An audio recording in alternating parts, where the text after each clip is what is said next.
un temps pour tout, un temps pour toutes choses sous les cieux, un temps pour naître et un temps pour mourir, un temps pour planter et un temps pour arracher ce qui a été planté, un temps pour tuer et un temps pour guérir, un temps pour abattre et un temps pour bâtir, un temps pour pleurer et un temps pour rire, un temps pour se lamenter et un temps pour danser, un temps pour lancer des pierres et un temps pour ramasser des pierres, un temps pour embrasser et un temps pour s'éloigner des embrasements, un temps pour chercher et un temps pour perdre, un temps pour garder et un temps pour jeter, un temps pour déchirer et un temps pour coudre, un temps pour se taire et un temps pour parler, un temps pour aimer et un temps pour haïr, un temps pour la guerre et un temps pour la paix.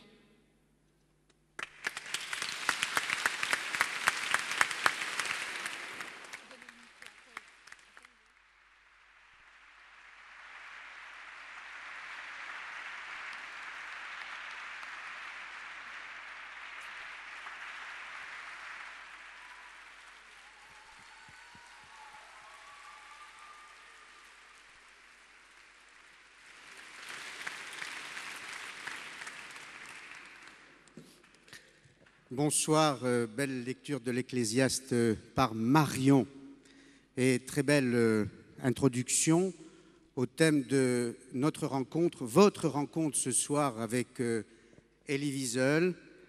L'humanité en paix avec elle-même, est-ce possible? Voilà la question posée ce soir, à laquelle il répondra tout à l'heure.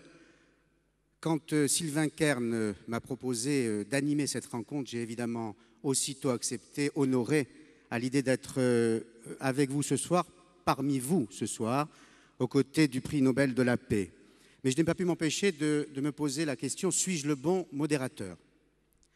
Un journaliste né dans un pays en guerre, l'Algérie, ayant fait ses premiers pas de reporter dans un pays en guerre, le Cambodge, ayant couvert des révolutions et des coups d'État, peut-il être le bon interlocuteur sur cette question, évidemment, dans ce contexte, évidemment, d'un écrivain davantage meurtri par la guerre, rescapé des camps de la mort, ayant perdu une partie de sa famille et blessé à jamais? Le parcours personnel d'Elie Wiesel et mon propre métier ne vont-ils pas influer sur le cours de l'échange que vous aurez avec lui et nous conduire à donner une vision forcément pessimiste des choses? L'honnêteté m'oblige à vous le dire, en tout cas à l'envisager, mais l'honnêteté m'oblige aussi à admettre que l'humanité a tenté, tente et tentera aussi de faire la paix avec elle-même. Est-ce possible? C'est une question que l'on abordera évidemment avec Elie Wiesel. L'humanité a tenté de faire la paix avec elle-même. Elle l'a montré, elle l'a prouvé en créant l'ONU. La Charte des Nations Unies est explicite sur ce point. Chapitre 1 de cette charte, buts et principes, article 1. Les buts des Nations Unies sont les suivants. Maintenir la paix et la sécurité internationale. Maintenir la paix. Aujourd'hui, des hommes s'entretuent sur tous les continents. Alinéa 1 toujours, l'ONU entend prendre des mesures efficaces en vue de prévenir et d'écarter les menaces à la paix. Ces mesures ont-elles empêché la Corée du Nord ou empêcheront-elles l'Iran d'avoir la bombe nucléaire? Sans doute non. L'ONU entend régler des différends de caractère international susceptibles de mener à une rupture de la paix. Ça n'en prend pas le chemin avec, entre l'Inde et le Pakistan, tous deux nations nucléaires. Alinéa 2 de ce même article. L'ONU entend développer entre les nations des relations amicales. Elle n'y est toujours pas parvenue entre Israéliens et Palestiniens. Alinéa 3 enfin, l'ONU entend réaliser la coopération internationale en résolvant les problèmes d'ordre économique, social, intellectuel ou humanitaire. Jamais le fossé n'a été aussi profond entre le Nord, si riche, et le Sud, si pauvre. L'ONU entend encourager le respect des droits de l'homme et des libertés fondamentales pour tous. Je pense à ma consoeur, assassinée très récemment à Moscou. L'ONU entend encourager le respect des droits de l'homme sans distinction de race. Ne parle-t-on pas aujourd'hui du choc des civilisations entre l'Orient et l'Occident? Sans distinction de sexe, les femmes opprimées et niées dans leur propre identité apprécieront. Sans distinction de religion. Le commentaire là est inutile, on tue aujourd'hui au nom de Dieu. Enfin, dernière phrase de l'alinéa 3 de l'article 1 de ce chapitre 1 de la Charte des Nations Unies. L'ONU doit être un centre où s'harmonisent les efforts des nations vers ces fins communes. Les habitants du Darfour au Soudan, massacrés, violés, déplacés, doivent singulièrement douter de l'existence de ce centre. L'humanité en paix avec elle-même, est-ce possible? À l'évidence, non. Ce constat rapide, sur survol très bref de ce début du XXIe siècle, le démontre. Tout semble être en place, au contraire, pour la grande déflagration. Et la tentation est grande aujourd'hui d'avouer son impuissance, tant la cruauté et la bêtise de l'homme sont infinies, d'abdiquer et de s'en remettre à la fatalité. La tentation est grande de se taire, d'ouvrir parfois les yeux, le temps d'un journal télévisé, avant de passer à table. Cette tentation nous guette tous, mais il y a des hommes plus que d'autres qui résistent, qui tentent de résister, tout simplement parce qu'ils savent jusque dans leur chair ce que la guerre veut dire, et Elie Wiesel est un de ceux-là. Il aurait pu se murer après l'Holocauste dans une douleur muette. Il a préféré, juste au sortir des camps, et je le cite, il s'était juré de ne jamais garder le silence là où l'homme endure la souffrance et l'humiliation. Il aurait pu, comme le héros de son dernier roman, se complaire dans une folie, je cite une phrase de ce roman et le thème de ce roman, dans une folie due à l'excès de mémoire. Il a préféré lutter contre cette folie et contre l'autre folie meurtrière, due cette fois à l'excès d'amnésie. Mais si l'on en croit le titre de ce dernier roman, ce combat n'est peut-être pas vain. Il y a comme une lueur d'espoir qui apparaît dans ce titre, simplement. Ce titre, je vous le lis, « Un désir fou de danser ». Je vous demande d'accueillir Elie Wiesel.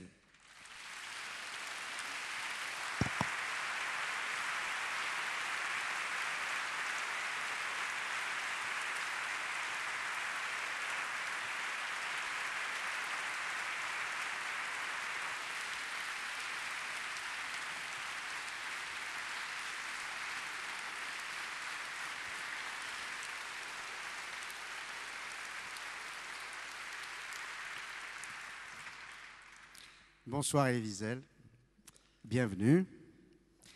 Je vais être journaliste toujours. Il y a une rumeur. Je vais commencer par une question d'actu.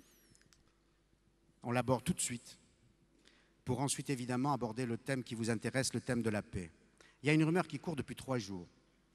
Il y a le président d'un État qui va sans doute partir, pour des raisons que je n'évoquerai pas, ce n'est pas le lieu, ce n'est pas le moment. Et on nous dit en Israël que Olmert, le Premier ministre, et d'autres, ont pensé à vous sérieusement pour être le président de l'État d'Israël. L'agence France Presse est derrière, ils vont vous écouter. Oui et non. Oui, ils me l'ont proposé, non, j'ai dit non. Tout simplement, je ne suis pas fait pour ça, moi. J'écris des livres, j'enseigne, j'adore mes élèves, et puis j'aime être libre. Un président de n'importe quel État n'est plus libre de dire ce qu'il veut ou ce qu'elle dit. C'est autre chose. Donc, j'ai dit non, c'était très, très flatteur de leur part de penser à moi, de me considérer, je ne sais pas, comme bon candidat. J'aurais pu dire oui, mais ce n'est pas pour moi. Donc, j'ai dit non. Si je peux me permettre, vous êtes écrivain, vous le dites, mais vous agissez aussi, à votre façon. Le prix Nobel de la paix agit pour la paix. Vous avez pris des initiatives dont on va parler tout à l'heure. Est-ce que ce poste n'aurait pas pu aider à la paix? Est-ce que le fait d'occuper ce poste ne vous a-t-il pas incité à œuvrer pour la paix entre Israéliens et Palestiniens? Oui, peut-être, mais ce n'est pas sûr. Parce que le président en Israël n'a aucun pouvoir, sauf un pouvoir moral, bien sûr, une autorité morale. Mais ça ne suffit pas, les décisions, ce n'est pas le président qui les prend, c'est le gouvernement qui les prend. Et d'ailleurs, il y a toujours une sorte de dissension ou de conflit quand le président est très fort. Par exemple, il y avait Ezer Weizmann qui était très fort. Il y avait des conflits. J'aime pas ça. C'est vraiment pas pour moi. Einstein avait dit non, Elie Wiesel a dit non. Justement, là, je me place dans une bonne tradition. C'est ce qui restera dans l'histoire.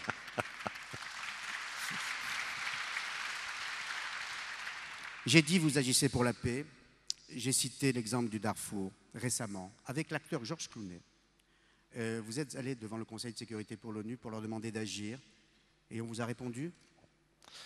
Moi, j'ai invité Georges Clooney parce que, bon, quand je parle, certains m'écoutent, mais je savais très très bien que lorsqu'un acteur de cinéma viendra, on l'écoutera autrement.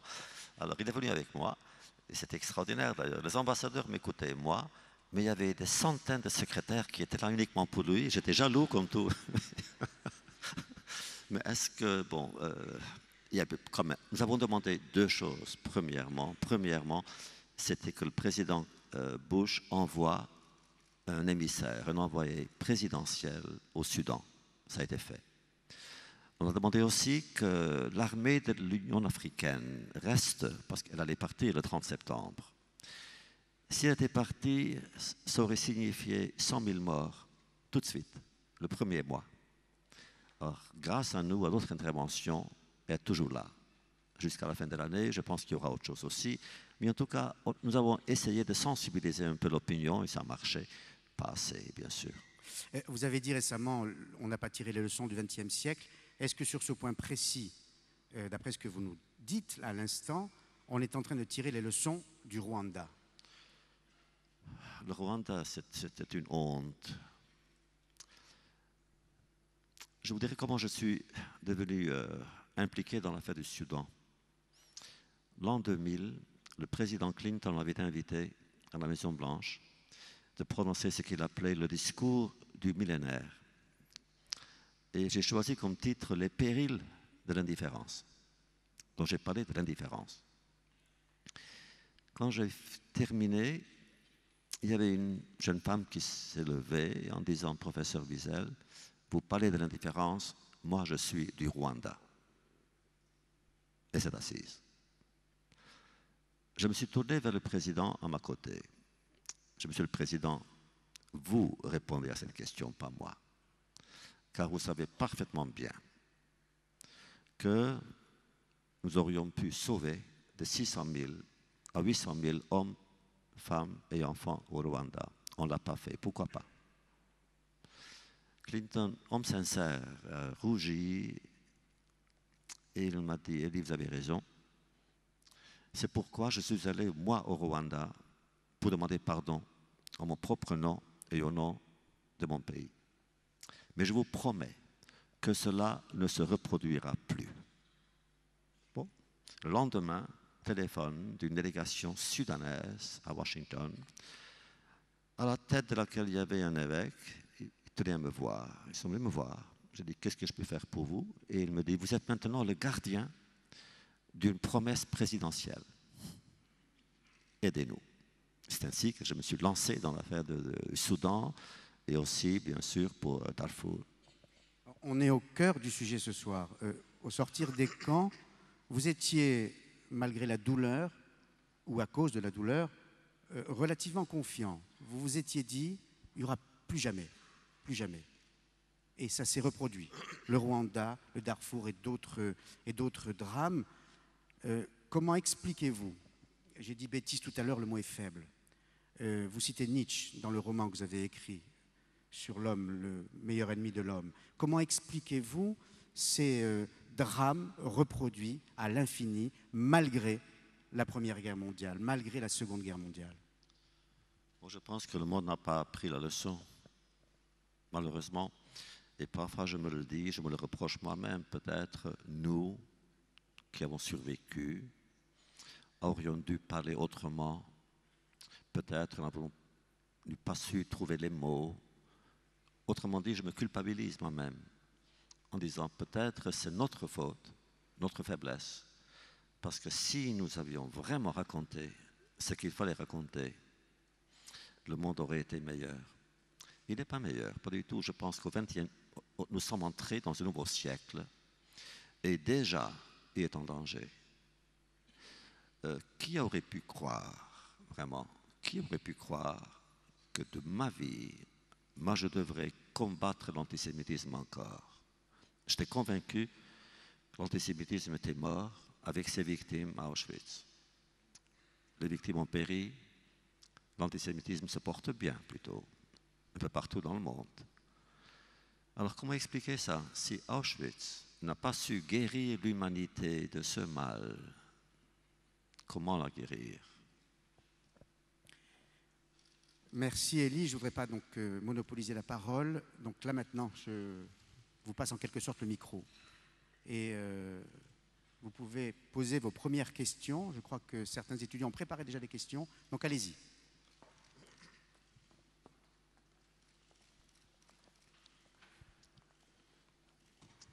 Donc, c'est Quel est votre nom? Christophe, élève au Centre de formation des journalistes. Vous avez commencé par un début assez, même très pessimiste.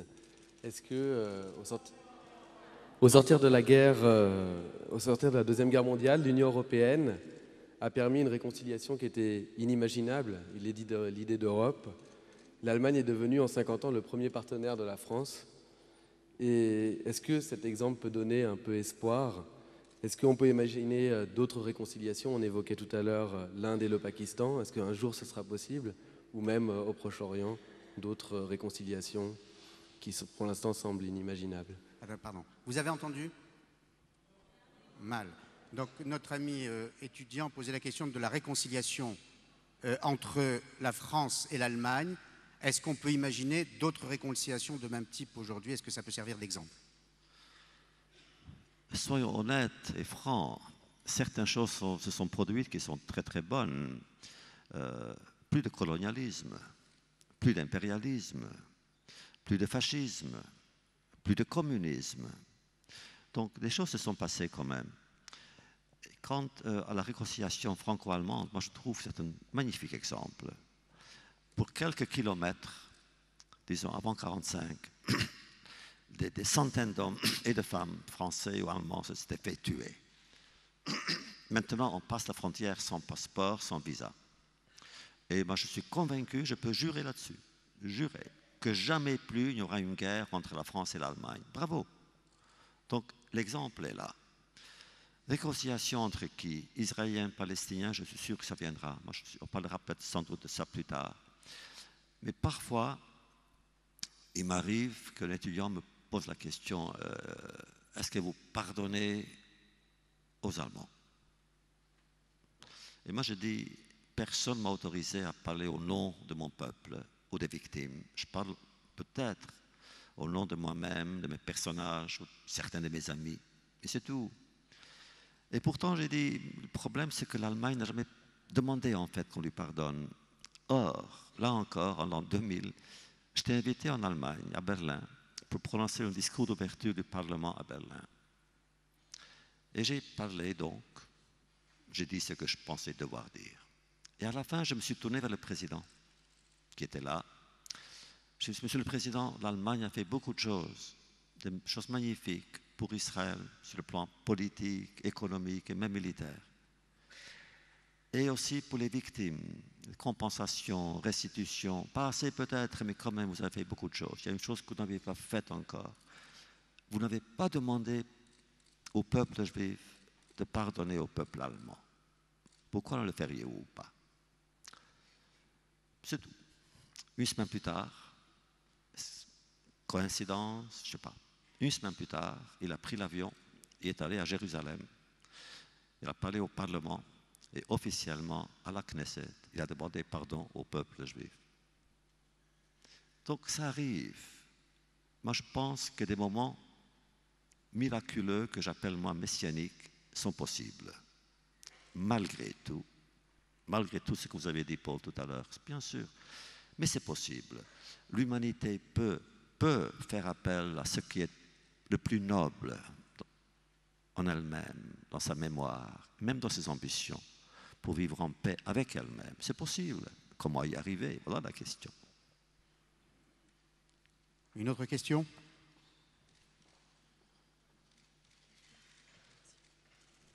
Maxime, je suis également du Centre de formation des journalistes. Les conflits du siècle précédent, notamment la guerre froide, se fondaient essentiellement sur des oppositions d'ordre idéologique. Et il semble que les premières années de ce nouveau siècle amènent à penser que certains affrontements pourraient naître cette fois-ci d'un choc des civilisations, qu'évoque notamment Samuel Huntington. Est-ce que vous pensez que ce choc des civilisations et son corollaire d'antagonisme durable entre l'Orient et l'Occident peuvent être évités? Et si oui, de quelle manière? Vous avez compris la question? Vous avez entendu? Non, non, c'est la salle qui ne se prête pas à une sonorisation comme sur un plateau de télévision ou comme dans une petite salle. Donc voilà, veuillez pardonner simplement. Donc je résume, ça sera mon rôle ce soir, c'est bien. Je résume, au siècle dernier, les guerres étaient surtout de nature économique. Aujourd'hui, on assiste, d'après une expression qui prête à polémique d'ailleurs, on assisterait à un choc des civilisations entre l'Orient et l'Occident. Quel est votre avis, Elie Wiesel? Non, moi je trouve que le danger qui menace le monde, c'est le fanatisme. Tout simplement le fanatisme. Fanatisme en tout. Au XXe siècle, il y avait deux sortes de fanatisme. Politique à Moscou, raciste à Berlin. Et maintenant, nous sommes entrés dans une période, dans une ère, où un ancien fanatisme du Moyen-Âge a fait sa résurrection. Le fanatisme religieux, mais est aussi culturel, il est aussi économique, et tout. Il enveloppe tous les efforts de l'humanité. Et voilà ce qui m'effraie. Le fanatisme, quand il atteint un degré de pouvoir, là nous sommes alors en danger. Vous avez mentionné l'Iran. Moi je vis dans la crainte à cause de l'Iran. L'Iran a un président qui ose répéter toutes les semaines, parfois tous les jours, ça, d'abord, premièrement,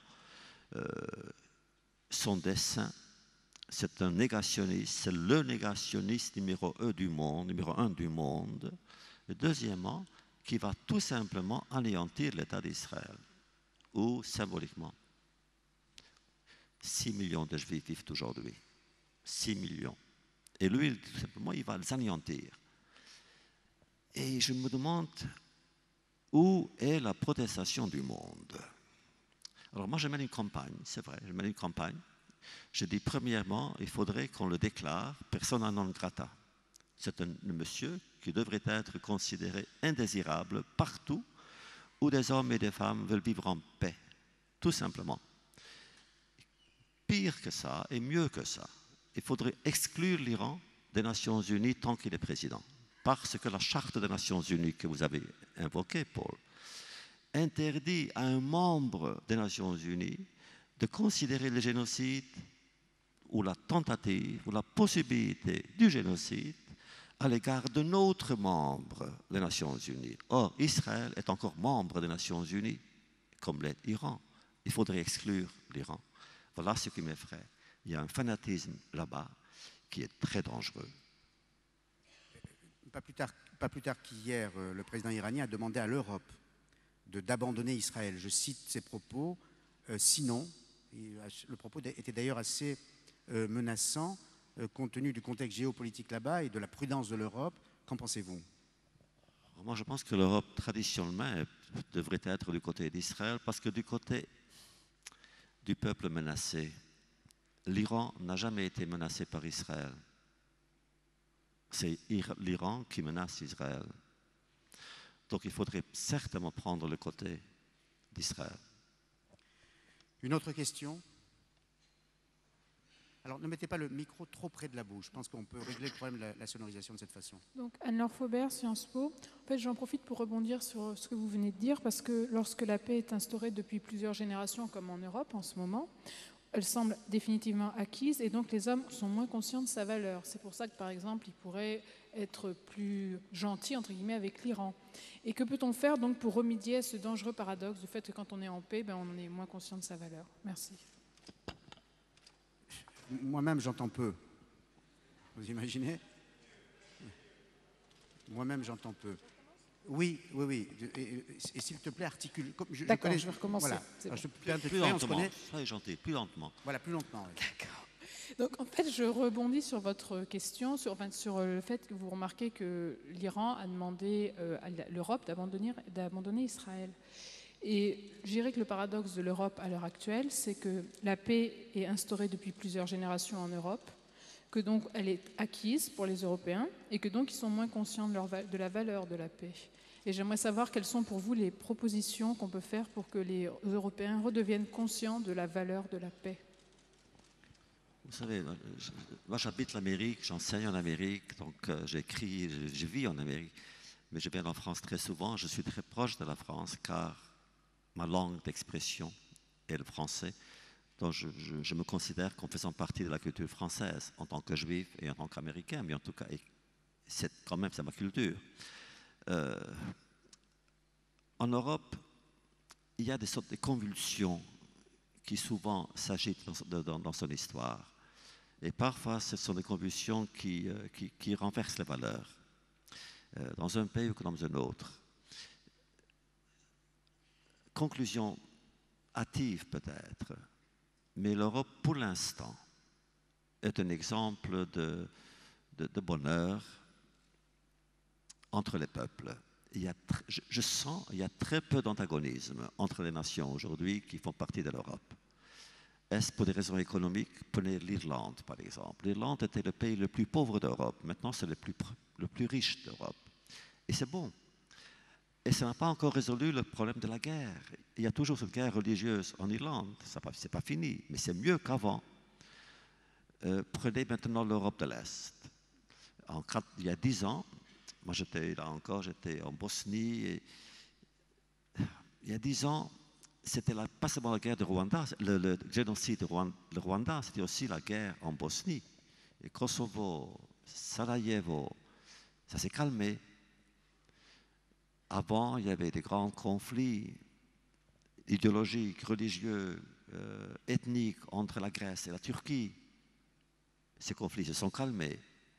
Donc l'Europe est devenue, pour moi en tout cas, une grande expérience à suivre. Une autre question? Bonjour, Frédéric Ohaillon, étudiant à Télécom Paris. Vous parliez tout à l'heure d'éventualité de conflits armés. Aussi, pensez-vous que la négociation soit la meilleure solution face à des puissances militaires habituées à régler leurs différends, souvent par la force? Allez-y. Vous avez entendu? Bon, là. Bon. Voilà. Bon. Non, la voix était bonne, forte, parfait. Écoutez, par principe, je suis contre la violence et contre la violence armée et contre la violence venant de n'importe où. Quand il y a des conflits entre des sociétés, quand il y a des conflits entre des minorités, ce n'est pas par la force qu'on peut les résoudre ou les réunir. On ne peut pas. Mais en tant que militant pour les droits de l'homme, et ma vie d'adulte, je l'ai consacrée à ce combat-là, il faut toujours, quand il y a par exemple des violations des droits de l'homme à l'échelle massive, il faut intervenir. Le droit d'ingérence que Kouchner avait établi, même aux Nations Unies, le devoir d'ingérence, je suis pour. Donc, ingérence politique, oui. Pression économique, oui. Diplomatique, certainement. Mais si tous les moyens sont épuisés, je suis même pour une intervention militaire. Ce qui veut dire, pas d'intervention directe, mais au moins de paroles, en disant, si vous n'arrêtez pas de tuer vos propres citoyens, nous, on prendra des mesures. Et d'habitude, ça suffit. J'espère que ça suffira. Allez, dans la salle, c'est bon pour le... Il n'y a pas que des étudiants qui posent des questions quand même. Non, pas... Allez, monsieur. George Gross, bonsoir Elie. Il y a quelques mois, nous avons entendu que vous avez assisté à la réunion des prix Nobel à Petra et qu'au petit déjeuner, vous étiez assis entre les premiers ministres israéliens et palestiniens. Est-ce que vous pouvez nous donner quelques informations? Comment ça s'est passé? Oh, c'était une idée que nous avions eue en fait. Ça commence en fait en France. Ça commence en France en 1988. À l'époque, j'étais encore ami du président Mitterrand. Notre amitié s'est gâchée plus tard, mais en tout cas, on était encore amis. Et nous avons fait ensemble une conférence pour des lauréats du prix Nobel. Ça a très bien marché, sauf qu'à l'époque, je ne savais pas que ce colloque allait avoir lieu 3 mois avant les élections. Mais ça s'est arrivé, c'est bien. Et maintenant, avec un ami qui est là, Richard Attias, nous avions eu l'idée nous connaissons très très bien le roi Abdallah de Jordanie et la reine. Depuis le début de leur règne, nous les connaissons très très bien, ma femme. Et nous avons décidé de faire aussi à Petra, l'année dernière déjà. Et nous avons intitulé notre symposium « Un monde en danger ». Nous avions 30 prix Nobel et c'était très très très bien. Nous avons décidé de récidiver, toujours à Petra, cette ville historique, magique, mais extraordinaire, de beauté, de gravité. Et j'ai gardé le titre « Un monde en danger ». Le monde est encore en danger. Et nous avons décidé donc d'inviter le président Abbas pour la Palestine, le premier ministre Olmert pour Israël de venir ensemble pour dialoguer sous nos auspices. Les deux ont refusé pour des raisons politiques, mais ils ont accepté de venir individuellement et alors d'avoir un entretien avec moi, mais devant mes pairs, mes amis, mes collègues. Et ça s'est très très bien passé. Mais en plus, à un petit déjeuner organisé par le roi Abdallah, il y a eu un moment miraculeux. Abbas est venu d'abord, Olmert est arrivé, et ils se sont donné l'accolade. Et c'était bon, c'était sincère, c'était extraordinaire. Et du coup, la glace a été rompue. Et donc, littéralement, devant nous, nous avons commencé déjà à parler des négociations futures, dans le domaine de l'éducation, dans le domaine de l'économie, des sciences. Tout était possible. Ils allaient se revoir au plus haut niveau et aussi aux échelons subalternes, mais tout allait être bien. Là-dessus, Hezbollah et Hamas ont tout détruit. Donc maintenant, on recommence, car il s'agit toujours de recommencer. Commencer est un mystère que Dieu seul connaît, mais recommencer relève de l'ordre humain. Donc nous allons toujours recommencer. Je suis à mon avis qu'il ne faut jamais abandonner cela.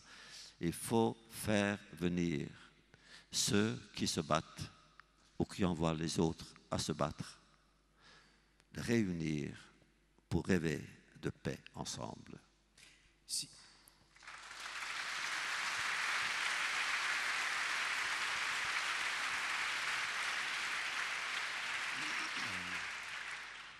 Elie Wiesel, si on comprend bien vos propos, si le Hamas, pour ne parler que des Palestiniens et des Israéliens, si le Hamas n'avait pas gagné les élections, il y aurait eu un prolongement heureux, miraculeux, pour reprendre votre terme, de l'initiative que vous avez prise. Et aujourd'hui, on pourrait, sachant qu'Israël est favorable à la création d'un État palestinien, absolument, sachant que le président Abbas est favorable à une cohabitation entre 2 États, donc si le Hamas n'avait pas gagné l'élection, il aurait pu y avoir ce prolongement heureux. Il n'y a aucun doute en moi. Actuellement, il y a une lutte fratricide. Vous observez de très près ce qui se passe là-bas entre le Fatah, favorable à Mahmoud Abbas, et le Hamas. Qu'est-ce qui peut se passer? Est-ce que la violence l'emportera? Est-ce que le radicalisme l'emportera? Ou est-ce qu'il y a une chance pour que les modérés des Palestiniens puissent le faire? Paul, c'est l'Iran qui est derrière Hamas, c'est l'Iran qui est derrière Hezbollah. Pour la première fois de l'histoire du Moyen-Orient maintenant, donc entre Israël et les Arabes ou les Palestiniens, il y a un nouveau facteur dans l'équation, et c'est l'Iran. Dans le Hezbollah, au Liban, il y avait des officiers iraniens, les armes de l'Iran, l'argent de l'Iran, et c'est pareil pour Hamas. Donc il faut agir sur l'Iran. Et je pense que là, c'est la communauté internationale qui doit prendre l'initiative pour convaincre l'Iran de rester là où il est. Et non pas se mêler maintenant de cette situation-là qui était assez grave, qu'il est encore, mais que je vous dis que maintenant, je suis convaincu que c'est ça la solution maintenant. Moi j'ai cru dans les accords d'Oslo. Maintenant, en Israël, il y a très peu de gens qui y croient. Ils pensent que c'est une erreur. Moi, j'y ai cru. J'étais à Washington pendant la cérémonie. Rabin était un de mes amis les plus proches. Donc, et ça n'a pas marché. Mais je pense que maintenant, parfois, il arrive que la guerre s'arrête, car de deux côtés, on est fatigué. La guerre de 30 ans s'est arrêtée parce que les deux adversaires étaient fatigués. Et je pense qu'en Israël aussi, on est fatigué d'aller aux enterrements. Et chez les Palestiniens, c'est pareil, ils sont fatigués, c'est normal. Il y aura deux États vivant côte à côte. Je suis convaincu que ça viendra. Mais il faut que l'Iran reste un peu loin de tout ça. Vous dites agir sur l'Iran, ça paraît aujourd'hui difficile, tant la situation est explosive. Et je pense évidemment à la bombe et au feu nucléaire. Oui, je sais. Moi, je pense que là encore, il faut que la communauté internationale décide que l'Iran ne peut pas devenir nucléaire, ne doit pas devenir nucléaire. Quand Mahmoud Ahmadinejad menace sans même se cacher, sans masquer ses paroles, que la première bombe tombera sur Israël pour détruire Israël, on ne peut pas simplement ne pas prendre cela avec le sérieux que ça mérite. Bon, moi, j'appartiens à une génération qui a appris à prendre les menaces très au sérieux. Une autre question? Alors, voilà, monsieur. Bonsoir, Lala, je viens d'Égypte, je suis immigré en France. Et donc, j'ai eu l'occasion de vivre le processus de la paix entre l'Égypte et Israël aux années 70. Et c'est bien fonctionné entre l'Égypte et Israël. Mais c'était dû à une guerre et ensuite c'était négociation sur la base de reconnaissance de la présence de l'État d'Israël parmi tous les États du monde. Au même temps, l'envie d'un peuple d'aller vers l'autre, dans un esprit de fraternité, d'avoir marre de tuer l'un et l'autre. Et dans une guerre, il n'y a pas ni perdant ni gagnant. Donc, si on pose la question aujourd'hui, est-ce qu'il y a vraiment des hommes qui souhaitent la paix sans armement? Le président Sadat, le général Dayan, Rabin ont donné beaucoup pour faire la paix.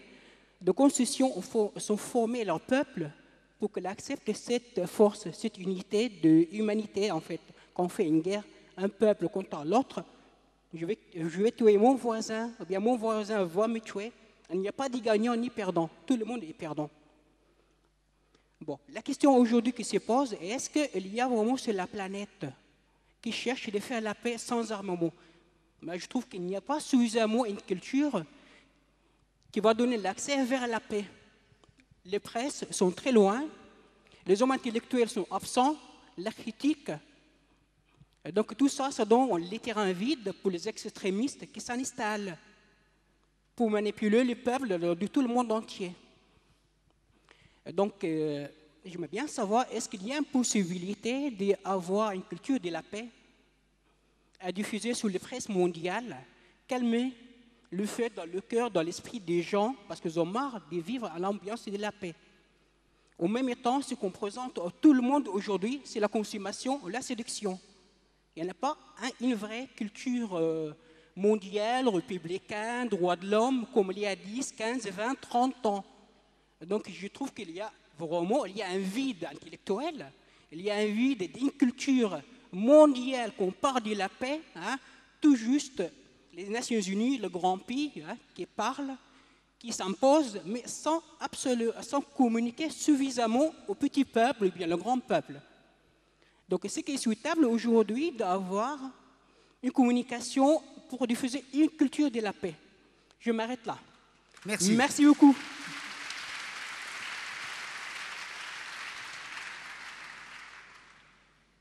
Monsieur, je vous écoute et je peux vous dire que je voyage pas mal dans le monde et partout je rencontre, surtout chez les jeunes, un désir immense de paix, partout, que ce soit en Amérique latine ou en Europe ou en Amérique. Chez les jeunes, il y a cela, parce que les jeunes veulent vivre. Maintenant, pour le reste, bien sûr, il y a des programmes politiques divers, parfois antagonistes, c'est normal. Mais les jeunes, non. Les jeunes aujourd'hui veulent la paix. Et pour moi qui cherche la paix, je peux vous dire que chaque fois que je rencontre ces gens-là, je deviens beaucoup plus optimiste qu'avant grâce à eux, quand il s'agit de... Écoutez, ce siècle n'est pas le mien, c'est le vôtre. Ce siècle sera le siècle de ceux qui sont jeunes aujourd'hui, qui sont des étudiants aujourd'hui. Et si nous travaillons, c'est pour vous, c'est pour ces jeunes. Et nous avons des alliés chez les jeunes. Ce sont les autres, toujours les autres, qui veulent la guerre. Mais ces autres-là ne gagneront pas, ne peuvent pas gagner. L'histoire est de notre côté, car l'avenir est de votre côté. Pardon, Elie, mais je voudrais prolonger la question de monsieur. Et la lier à la lecture de l'Ecclésiaste tout à l'heure, par la petite Marion. Il y a le temps de la guerre et le temps de la paix, ou le temps de la paix et le temps de la guerre.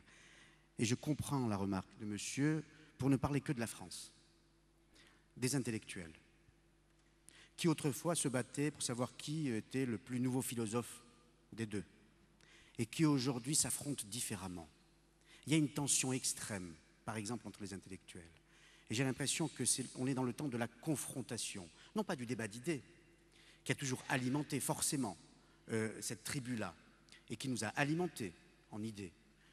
Mais nous-mêmes, quand on organise des débats sans intention perverse, avec une intention louable, je ne parle pas de certaines émissions de télé, très très perverses, mais quand on organise des débats, on assiste à ce temps de la confrontation, comme si les intellectuels eux-mêmes, qui sont tous acquis, qui devraient tous être acquis à l'idée de la paix, étaient en quelque sorte imprégnés de cette confrontation religieuse, politique, nationaliste qui marque le monde aujourd'hui, et comme si, à leur tour, ils devenaient, non pas des soldats évidemment, non pas des guerriers, mais au moins des soldats des idées. J'ai l'impression que la tension a contaminé aussi cette tribu, et ça en dit long sur l'ère du temps et sur notre société et le monde aujourd'hui.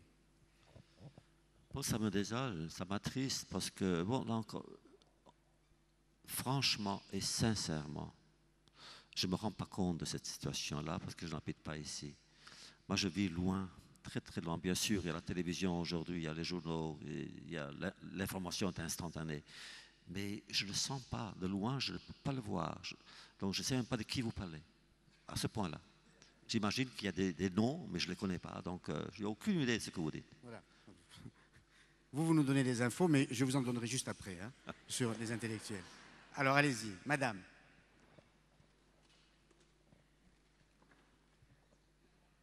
Vous allez avoir un micro. Oui, merci. Le texte de l'Ecclésiaste dit exactement, pour moi, ce qu'il ne faudrait plus dire, à savoir qu'il y a un temps pour la guerre et puis un temps pour la paix. Je pense qu'il y a aujourd'hui un temps pour choisir. Je prends la parole parce que ce jeune homme a parlé de la culture de la paix. Oui, la culture de la paix existe. Je suis actrice de culture de la paix. Monsieur Amar, me connaissez-vous? Non. On ne connaît pas les acteurs de la paix, ceux qui la créent, la culture de la paix. Pourquoi? Parce qu'on n'y croit pas encore. Mais voyez-vous, cela fait bientôt 15 ans que l'on parle de culture de la paix. L'année 2000 a été l'année internationale de culture de la paix des Nations Unies. Il y a eu des millions de personnes à travers le monde qui ont signé un manifeste qui a 7 points sur lesquels baser la réflexion, qui n'est pas une réflexion intellectuelle, mais qui est une réflexion d'humanité, justement. Si l'humanité grandit, si elle cesse de chercher partout un père et une mère responsables pour devenir matures, pour devenir adultes, des hommes et des femmes responsables, je pense qu'on pourra faire la paix. Et la culture de la paix, voyez-vous, elle existe, elle est déjà en germe dans des millions d'êtres humains qui ont signé ce manifeste à travers le monde. Je suis messagère, donc il y a l'espoir et il faudrait que les journalistes en parlent. D'accord, mais la règle du jeu ce soir, c'est de poser des questions à Elie Wiesel. Merci pour votre intervention. Madame.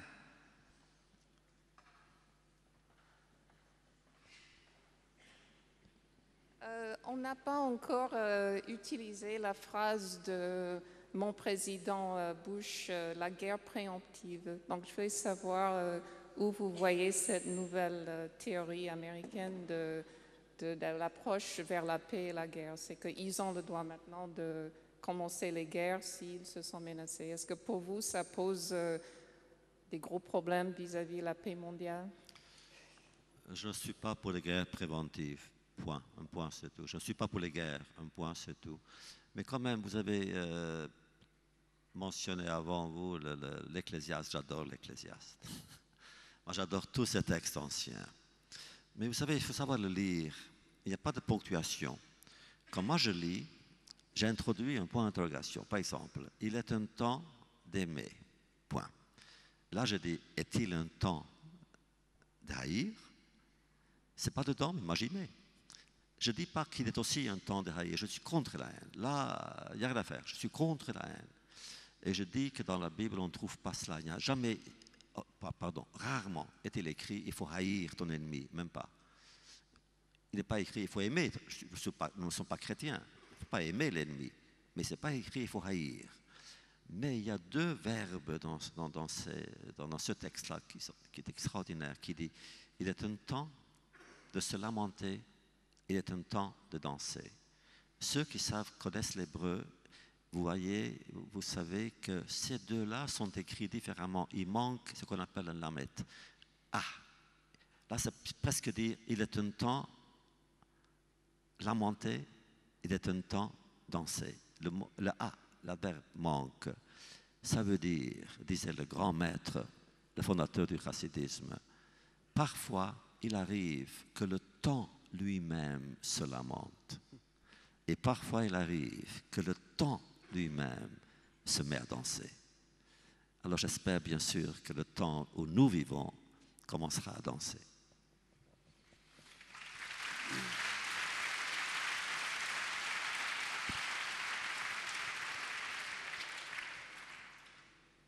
Monsieur au fond.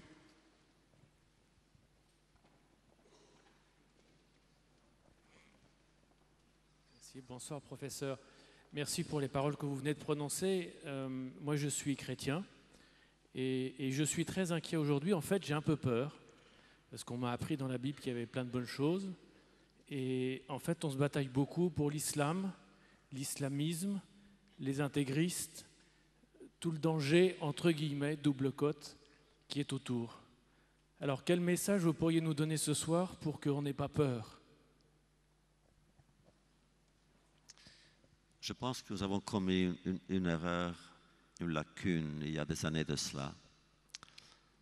Sur le plan des rapports judéo-chrétiens, je le dis, je le répète publiquement, jamais les rapports entre juifs et chrétiens n'ont été aussi bons qu'aujourd'hui. Jamais dans l'histoire. Et c'est grâce à Jean XXIII, qui était un très grand pape, et ensuite suivi par Jean-Paul II.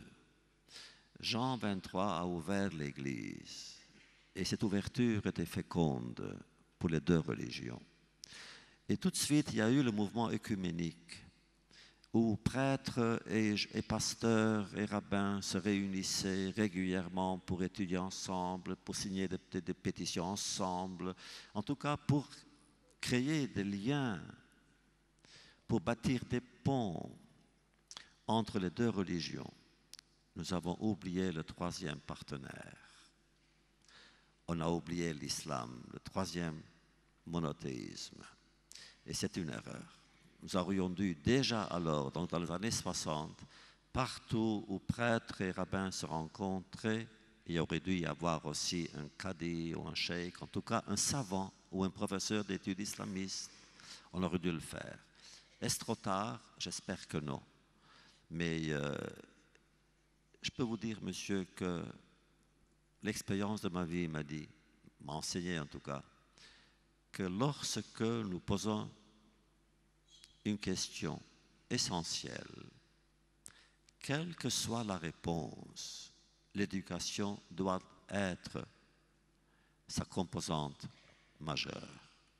C'est par l'éducation que nous arriverons à bâtir la paix. Ça veut dire commencer avec même les gosses, à la maison, dans les journaux, dans les médias. Si nous pouvions célébrer la paix comme nos ancêtres ont glorifié la guerre, tout irait mieux. Mais racontez-moi, montrez-moi des grands livres sur la paix, des grands romans sur la paix, des grands poèmes sur la paix. Sur la guerre, il y en a beaucoup. Donc c'est une question d'engagement, un engagement existentiel et presque ontologique de notre part. Mais il faut faire un effort humain, j'allais dire surhumain, mais j'y crois pas, humain, pour que ça se produise et pour que ça influe, pour que ça inspire. Yeah.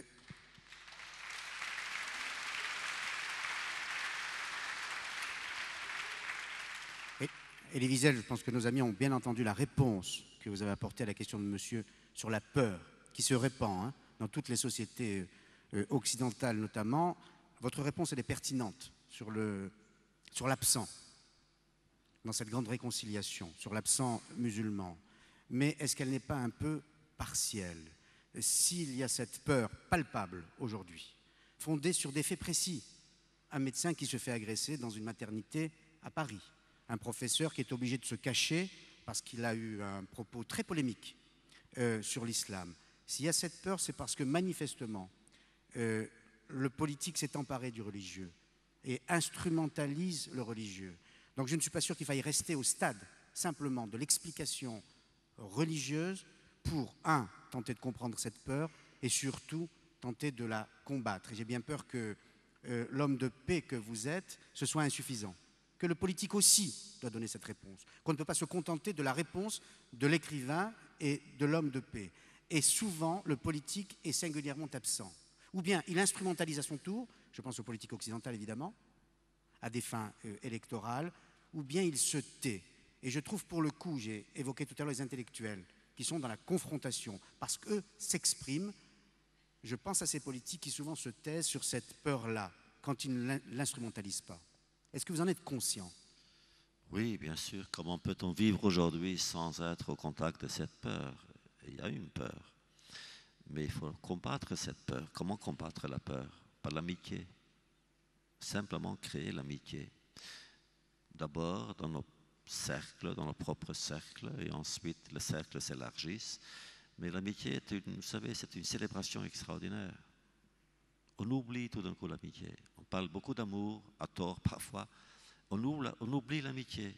Or, elle peut exister entre les intellectuels, entre les religieux, entre ceux qui se battent pour une cause noble. Il faut qu'à l'époque, on parlait de camaraderie chez les... Intéressant d'ailleurs, et chez les communistes, et chez les fascistes. C'était la camaraderie, camarade. Moi, c'est l'amitié qui est importante, beaucoup plus que la camaraderie. Et il faudrait créer ce culte, ou recréer ce culte de l'amitié. La peur, moi j'ai peur, je vous dirai pourquoi. Moi j'ai peur du fanatisme qui a abouti au terrorisme. Et le terrorisme est devenu même pire qu'avant, parce que c'est un terrorisme suicidaire. Le culte de la mort existe de nouveau. Tous ces jeunes qui veulent tuer de plus en plus d'êtres humains se font tuer en même temps qu'eux pour tuer mieux. Mais vraiment, de quoi s'agit-il alors? Et qu'est-ce qu'on peut faire?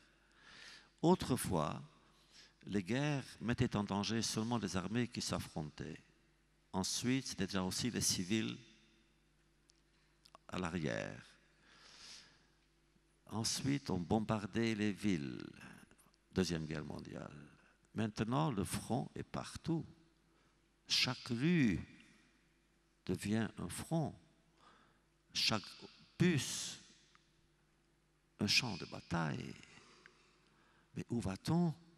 Comment peut-on vivre ainsi?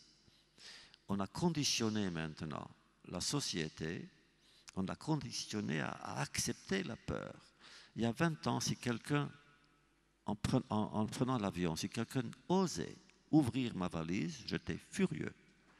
Maintenant, j'accepte qu'on ouvre ma valise, j'accepte qu'on fouille mes poches, je suis conditionné à cela. Et si je vois que les policiers ou les soldats ne sont pas assez consciencieux, je commence à avoir peur. Et ça, c'est très grave. Comment faire? Vraiment, je ne sais pas. Moi, si je pouvais, moi, j'organiserais un grand colloque international, des grands philosophes, des grands moralistes, des grands psychologues et des grands journalistes, tout avec un seul sujet, la peur. Madame, et ensuite monsieur. Vous avez parlé au début du fossé qui se creuse entre le nord et le sud sur le plan économique, des conditions de vie, à l'intérieur même de chacun de nos pays riches, entre guillemets, qui ont en effet beaucoup de ressources. On voit une société, comme on dit, à plusieurs vitesses, donc à travers le monde aussi et dans chacun de nos pays. Est-ce que ça ne participe pas à la fois de la peur dont vous parliez tous les deux et est-ce que ça aussi, le mépris des grands chefs d'entreprise, le chômage qui s'installe, etc., ne participe pas des peurs et des possibilités de guerre ou assez répandues dont parlait M. Wiesel? Que la pauvreté soit un facteur, c'est sûr, indéniable. Tant qu'il y a des communautés entières qui sont pauvres ou qui ont des enfants qui meurent dans la misère, bien sûr, c'est grave. Mais quand je parle du terrorisme, je pense que la pauvreté n'a rien à y voir. Parce que la plupart de ces terroristes viennent des familles assez aisées.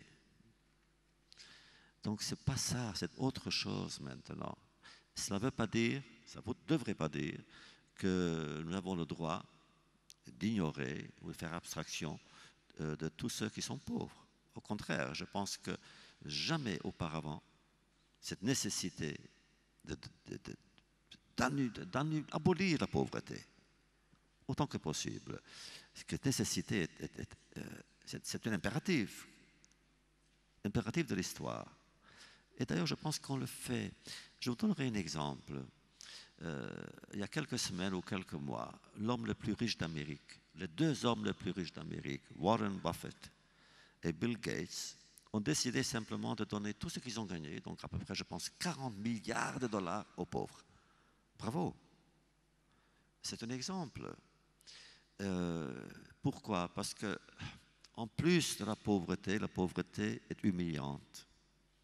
Donc, ce n'est pas seulement que le pauvre soit pauvre qui est grave, mais que le pauvre se sente humilié de sa pauvreté. Ça, c'est le pire de tous. Il n'y a rien de pire que l'humiliation.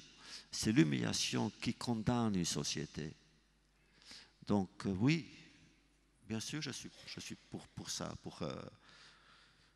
pour établir cette mentalité chez les riches, de se dire que nous n'avons pas le droit de rester riches tant qu'il y a des pauvres ailleurs.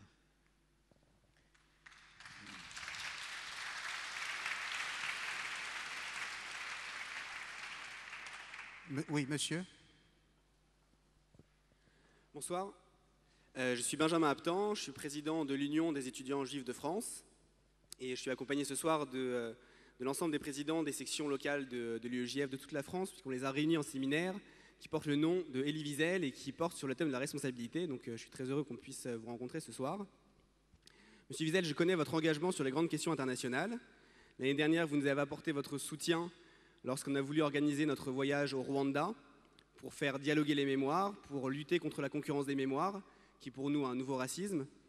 Et pendant ce voyage-là, pendant cette préparation, il y a une phrase de la tradition juive qui nous accompagnait et qui disait « Si je ne suis pas pour moi, alors qui le sera ? Mais si je ne suis que pour moi, alors qui suis-je ? Et si ce n'est pas maintenant, alors quand ?» Cette phrase-là nous accompagne aujourd'hui également dans deux nouveaux combats qui se situent sur la scène internationale, que sont la Tchétchénie et le Darfour. Je vous avais vu à Cracovie le jour de la commémoration du 60e anniversaire de la libération d'Auschwitz. Dans le théâtre de Cracovie, vous aviez répondu vertement à Vladimir Poutine, qui avait réussi l'exploit de faire un discours d'une demi-heure le jour de la libération, sans prononcer une seule fois le mot de juif. Vous connaissez la situation en Russie, la chasse aux oligarques russes qui se trouvent pour la plupart être juifs, la liberté de la presse qui s'amoindrit, l'extrême droite qui augmente, les meurtres contre les étudiants africains qui sont très nombreux, et le récent meurtre de Anna Politkovskaya contre lequel nous sommes élevés. Pendant cette manifestation, nous avons demandé à Jacques Chirac de faire en sorte que Vladimir Poutine ne soit pas décoré de la Légion d'honneur. Je vous demande si vous êtes d'accord, si vous rejoignez cet appel. Est-ce que vous pensez de la situation en Tchétchénie? Et enfin, en ce qui concerne le Darfour, vous savez également que la situation humanitaire est plus que catastrophique. Kofi Annan récemment disait que ce qui arrive au Darfour menace d'être un nouveau Rwanda. Donc je veux savoir également quel est votre sentiment par rapport à cette situation et qu'est-ce que vous pensez que nous devons faire? Je vais vous dire, oui.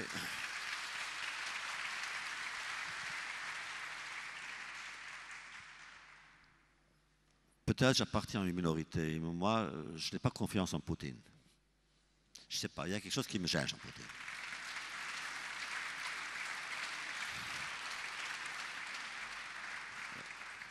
Déjà à Cracovie, les 2 discours qu'il a prononcés sans jamais mentionner le mot juif, ça m'a gêné un peu quand même. Et puis, que des journalistes se fassent assassiner en Russie quand même aujourd'hui, sans qu'on sente une vraie volonté de la part des dirigeants, donc à la tête desquels il y a Poutine, pour empêcher cela, ça me gêne encore plus.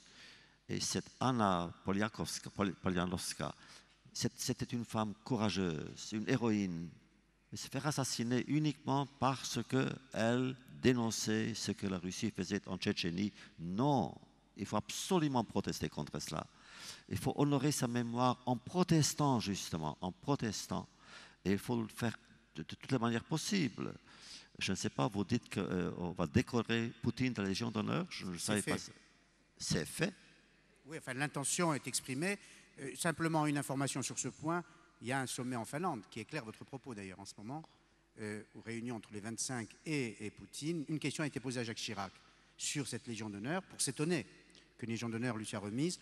Et le président de la République française a bien précisé qu'il n'y avait aucune connotation, j'essaye de citer son propos sans le déformer et sans le trahir, connotation morale dans cette décoration, que c'était quelque chose de banal, qu'on donnait ça à des chefs d'État. Donc voilà. Ah non, non, quand même, non, non, mais non. Je vraiment, ou bien, dans ce cas, la Légion d'honneur ne vaut rien. Dans ce cas, j'enlève ma petite là, vraiment, qu'est-ce que c'est cette histoire, vraiment. Non.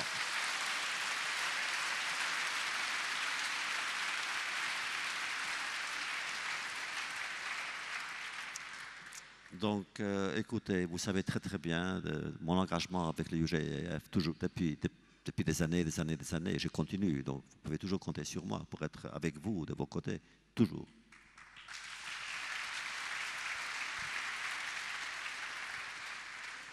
Je reviens d'ailleurs d'un mot sur la Finlande, où on voit bien les enjeux. On évoque la peur, on entend le propos du philosophe, on entend le propos de l'homme de paix, mais tout ça est singulièrement relativisé à cause des enjeux économiques. Et l'on voit bien en Finlande que l'enjeu primordial à un terme, ça s'appelle le gaz. Et en fonction des enjeux économiques, les hommes politiques aujourd'hui, les dirigeants des grands pays se déterminent évidemment. Donc ça atténue et ça relativise singulièrement les propos qu'on peut avoir sur la volonté de paix ou sur la condamnation des droits de l'homme de tel ou tel. Une autre question? Monsieur, vous attendez depuis longtemps? Mademoiselle, pardon.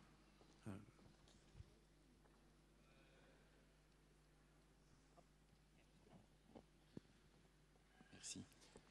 Bonsoir, je m'appelle Philippe Levaux et je voudrais rebondir d'abord sur votre propos de réunir une grande conférence avec les philosophes et les hommes religieux qui parleraient de la peur.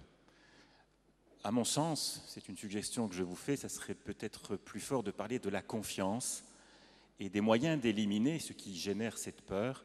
Et j'ai une suggestion à vous faire. On avait déjà parlé ensemble il y a quelques années ici à la Cité de la Réussite et je fais aussi partie de 2 minorités, et donc je sais un petit peu de quoi il est question quand on est contraint. Pourquoi ne pas passer toutes les religions, à commencer par la juive, puisque c'est l'aînée des religions monothéistes, de tout ce qui est appel à la violence dans les textes religieux.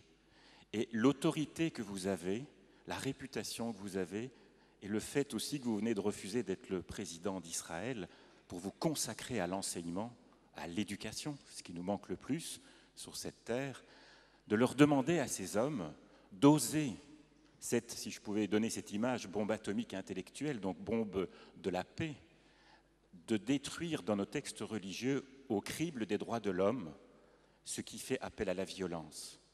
Là, nous aurions un instrument, et ça rejoindrait la question qui a été dite par l'Égyptien, excusez-moi de le nommer comme ça, mais ton témoignage était extraordinaire. Et j'ai senti que ce soir, dans plusieurs questions, dans ce qu'a dit aussi Paul Amar, c'est présent. Donnons l'exemple, nous l'Europe. Disons que nos textes ne sont pas adaptés. Prenons les musulmans européens qui sont pour les droits de l'homme, qu'ils se prononcent, qu'on entende parler ceux qui veulent la paix et qu'on donne l'exemple.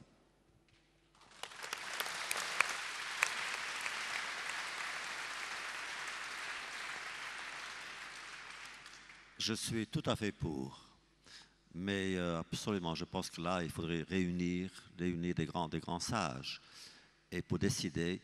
Mais je sais que dans ma religion, dans la religion juive, bien sûr, je peux vous trouver très peu d'exemples où on dit violence est sacrée. Il n'y a pas de violence sacrée chez nous.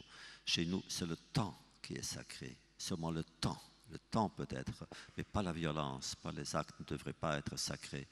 Quant à l'espoir, il y a des années de cela, j'avais organisé une conférence à Hiroshima qui s'intitulait « L'avenir de l'espérance ». Eh bien, cette question reste encore aujourd'hui. L'espérance a-t-elle un avenir? Mais ça, la question est là, à nous de répondre. Et pas seulement à moi, mais à nous tous de répondre. Mademoiselle. Oui. Bonsoir, je voulais intervenir sur la question d'une attaque éventuelle sur l'Iran. Et peut-on parler de paix sereinement en envisageant une attaque possible, sachant que le bilan militaire, le bilan humain et le bilan politique de la guerre en Irak actuellement est extrêmement négatif? Peut-on envisager une attaque sur l'Iran, sachant que la Chine peut peser lourdement et qu'elle serait plus ou moins impliquée justement derrière la livraison des armes au Liban? Ça me paraît extrêmement dangereux de même l'envisager et je pense que c'est réellement suicidaire. Je n'ai jamais dit qu'il faudrait attaquer l'Iran. Je pense qu'il faut exercer une pression sur l'Iran, diplomatique, politique, économique, morale. Je suis contre l'intervention militaire, sauf vraiment là où il y a, par exemple, s'il y avait un nouveau Hitler, je pense qu'il aurait fallu, dans les années 30, faire ce qu'il fallait militairement. Ça aurait épargné des 20 ou 40 millions de vies humaines. Mais en général, je suis contre. Je suis plutôt pour la parole. J'aime les mots, plus que les armes. Mademoiselle. Bonsoir, je m'appelle Sarah, je suis étudiante. Je voulais vous demander très brièvement... Ça vous est. Vous m'entendez? Oui. Je voulais vous demander très brièvement si vous pensez que Benoît XVI, à Ratisbonne, a agi en homme responsable. Je n'ai pas compris. Si Benoît XVI, à Ratisbonne, a agi en homme responsable. En citant le propos d'un penseur, oui, voilà, le pape. Est-ce qu'il agit d'une façon responsable? C'est la question. Mais je vous dire, j'aime pas, en tant que juif, j'aime pas critiquer un dirigeant d'une religion, d'une autre religion. J'aime pas. Je l'ai fait quand je n'ai pas le choix pour Pie XII, surtout pour Pie XII. Mais les autres, je n'aime pas. Je ne sais pas pourquoi il a fait. C'était pas un accident, ni un lapsus. Un pape ne fait pas de lapsus. Le discours du pape a été lu, relu, examiné par un tas de conseillers cardinaux, je ne sais pas encore qui. Donc il a voulu dire quelque chose. Est-ce qu'il a bien agi? Bon, je pense qu'il a regretté après, parce qu'il s'est rendu compte que ça a heurté trop de sensibilité. Mais de là à ce que moi je dise que c'était irresponsable, c'est un mot très dur. Je sais que les islamistes ont pris ça très à cœur. Et je peux vous dire, je ne suis pas pape. Donc c'est pas mon genre d'attaquer les papes. Mais si moi j'avais été son conseiller, j'aurais certainement dit de ne pas le dire. À quoi bon? Monsieur. Bonsoir, allô? Bonsoir, je m'appelle Elie Boukaï. Je crois que tout le problème de paix aujourd'hui essentiel, c'est le problème au Moyen-Orient. L'origine du conflit du Moyen-Orient est un problème politique et il est en train de devenir un problème religieux. Il est depuis quelques années devenu un problème religieux. Et l'antisémitisme arabe, qui n'existait pas beaucoup, est devenu de plus en plus fort et maintenant il s'étend à tout le monde musulman. Le problème des Palestiniens, c'est que le colonialisme leur a enlevé leurs terres et les a distribuées au peuple juif. Et ça a été ensuite confirmé pas confirmé, mais ça a été légitimé par la Shoah. Pour régler ce conflit, il n'y a qu'une chose qui est essentielle, c'est de reconnaître le malheur qu'on a fait aux Palestiniens. Je suis juif libanais et je suis très conscient que les Arabes ont un problème d'honneur. Leur honneur est bafoué. Et tant qu'on ne reconnaît pas que leur honneur a été bafoué, comme les Allemands qui ont demandé pardon aux Juifs, il faudrait que les Européens demandent pardon aux Arabes de leur avoir fait ce qu'ils leur ont fait.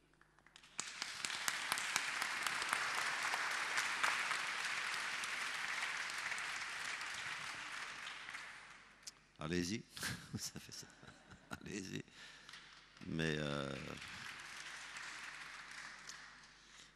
c'est un peu trop simpliste quand même, parce que vous n'avez pas assez de temps pour élaborer, mais c'est un peu trop simpliste. La situation est beaucoup plus complexe que ça. Mais s'il y a des communautés qui se sentent lésées, et surtout humiliées, je pense qu'il ne faut pas laisser ça. Je n'aime pas l'humiliation, où qu'elle soit. Que ce soit chez les autres ou chez nous, non, j'aime pas ça. Je suis contre l'humiliation de tout mon cœur, de toute mon âme. Je suis contre ça. Une autre question? Madame?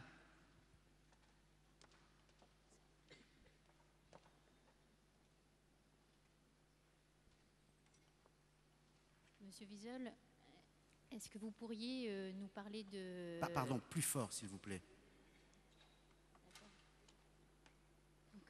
Monsieur Wiesel, est-ce que vous pourriez nous parler du mystère du mal, en fait, qui est présent dans l'histoire de l'humanité depuis le début? On en a beaucoup parlé là, que ce soit de l'homme qui torture sa femme, et les statistiques sont effarantes dans tous les pays du monde à cet égard.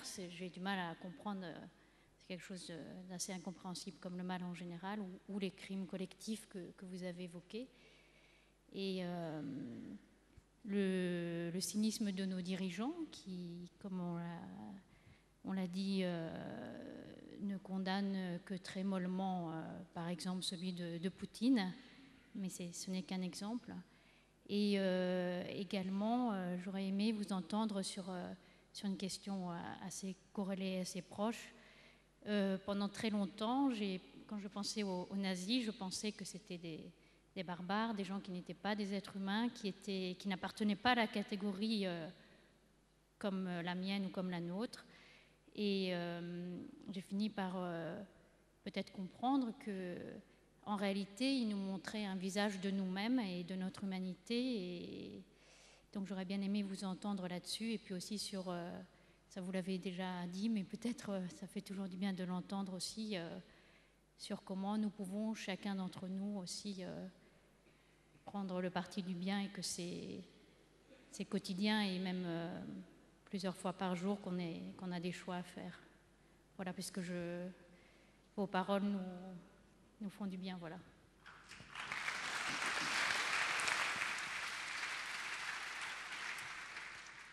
C'est dommage que cette question vienne si tard, parce que je sais que bientôt on va finir. Oh, c'est une question d'une force extraordinaire, le mystère du mal. Comment parler du mystère du mal en quelques mots? Ça serait presque ajouter au mal. En vérité, moi je ne le comprends pas. Je ne comprends pas le mal. Je l'ai subi, mais je ne le comprends pas. Je ne comprends toujours pas comment un être humain pouvait être inhumain en ce temps-là. Autrement dit, était-ce cela, le mystère, que c'était humain d'être inhumain à l'époque? Je ne comprends pas.